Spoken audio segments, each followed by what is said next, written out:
बहुत ही घटिया और शर्मनाक भाषण इन्होंने यहाँ पे दिया है। और बताती हूँ क्यों। बात असल में ये है कि बीबीसी की डॉक्यूमेंट्री ने आपका कच्चा चिट्ठा खोल के रख दिया। जो इस एज के बच्चे शायद ना जानते, उतना ना समझते हो, लेकिन इनसे जो वरिष्ठ है वो जानते थे कि 2002 में क्या हुआ था। विदेश में छपी बातों पे तो इतना है कि आपका कार्यक्रम छोटा पड़ जाएगा। वोल्कर रिपोर्ट, जिसने कहा कि सद्दाम हुसैन ने सीधे तेल के बदले पैसे दिए कांग्रेस पार्टी को, जिसके लिए नटवर सिंह को इस्तीफा देना पड़ा। उन्होंने अपनी किताब one life is not enough में लिखा है, जाके चेक कर लीजिएगा। जॉन केनेथ गैल्ब्रिट की किताब एम्बेसडर्स हैंडबुक में उन्होंने क्या क्या लिखा, नेहरू जी के बारे में बोलना भी नहीं चाहता। नवंबर 1991 स्विट्जरलैंड की मैगजीन ने स्वर्गीय राजीव गांधी की फोटो के साथ लिखा कि उनका स्विस बैंक में अकाउंट है, 1.87 बिलियन स्विस फ्रैंक का अकाउंट है, जिसमें पहले नॉमिनी सोनिया जी थी और 18 साल का होने के बाद राहुल गांधी जी हो गए। अगर आप छपी छपाई बातों पर जांच करवाना चाहते हैं विदेश में, तो बताइए, फिर सबके ऊपर जांच होनी चाहिए।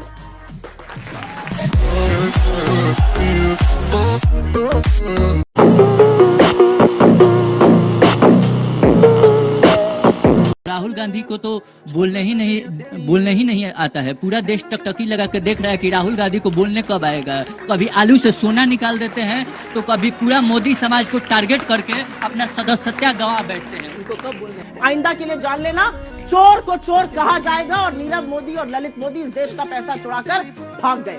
राहुल गांधी छोटा सा जवाब। एक बयान में कोई ये विवाद नहीं कर सकती हैं। 2019 के चुनाव के समय वो राजस्थान में गए और कांग्रेस के एक बहुत बड़े नेता थे कुंभाराम जी, उनके नाम पर कांग्रेस ने योजना चालू की थी और वो एक नहीं 3 बार बोल गए कि मैं इन सरकार को बधाई देता हूं कि उन्होंने कुंभकर्ण योजना शुरू की। आइएगा, अगर कुंभकर्ण योजना नहीं बनाई, आप लगाते हैं। अरे भाई तथ्य क्या हम तो कह रहे हैं, कुंभकर्ण योजना नहीं बोला था, आपने ये नहीं बोला। मैं तो तथ्य के साथ बोलिए, नहीं बोला था, मैं तथ्य के साथ नहीं बोला था, बोलिए ना, तथ्य नहीं बोलिए, नहीं बोला था, बोलिए नहीं बोला था, नहीं बोल पाएंगे। और अगर पूरा नाम बोलना पड़ जाता, मोक्ष गुंडम विश्वेश्वरैया, तो पता नहीं क्या होगा।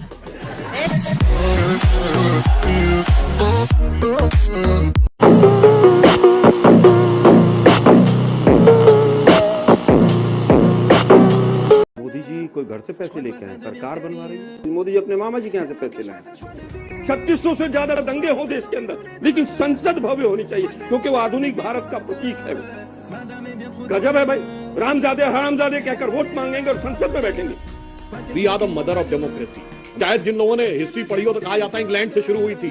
मैग्ना कार्टा आया था, जिसने राजा के अधिकारों को नियंत्रित किया था, संसद का स्वरूप बना। मैग्ना कार्टा कब आया? 1215 में। हमारे यहाँ चोल साम्राज्य में 10वीं शताब्दी से जो हमारी नगर पंचायत और ग्राम पालिकाएं कलेक्ट होकर आती थी। वैशाली का गणराज्य 2500 साल पहले था। और आपको पता है, वैदिक काल में सभा और समितियां बैठ के निर्णय लेती थी और राज्यसभा लोकसभा शब्द वहां से आया है। उस देश उस संसद में बैठता था अभी भी जो ब्रिटिश वाइसरॉय की एग्जीक्यूटिव काउंसिल के लिए बनाया गया था।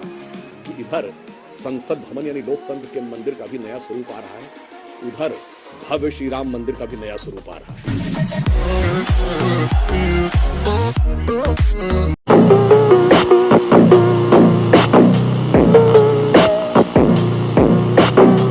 हमारी तो पार्टी ही साइकिल पे चलती है सारा दिन। पूरा आप देखिए, सारे के सारे लड़के पूरे गांव-गांव लिए साइकिल प्रचार करते रहते हैं और जनता को बताते रहते हैं कि आपको कैसे आगे बढ़ना है। हम इनकी तरह नहीं है। अखिलेश जी के लिए मैंने उन्हीं के, वो खुद अभी फोन कर लीजिए, अभी आज झांसी में होंगे।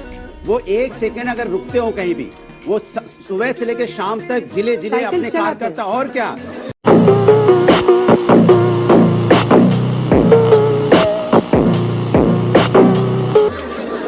मैं गलत कह रहा हूँ क्या?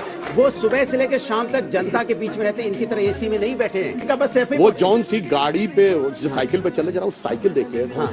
सबसे कॉस्टली वाली 30-40 हजार रुपए वाली साइकिल है। अच्छा, और ये दरभंगा में फ्लाइट चल रही है ना, तो रेगुलर फ्लाइट जा रही है, इसमें सब जाते हैं। आपके सैफई पे जो एयर स्ट्रिप बनी हुई, उसमें कौन आम आदमी उतरता था? कोई फ्लाइट चल रही थी क्या? केवल प्रथम परिवार के लोग जो कहते साइकिल पे चलते थे, वो जेट प्लेन से जाके दिल्ली से सीधे उतरते थे। अपने लिए सरकारी पैसा खर्च करके बनाई गई एयर स्ट्रिप।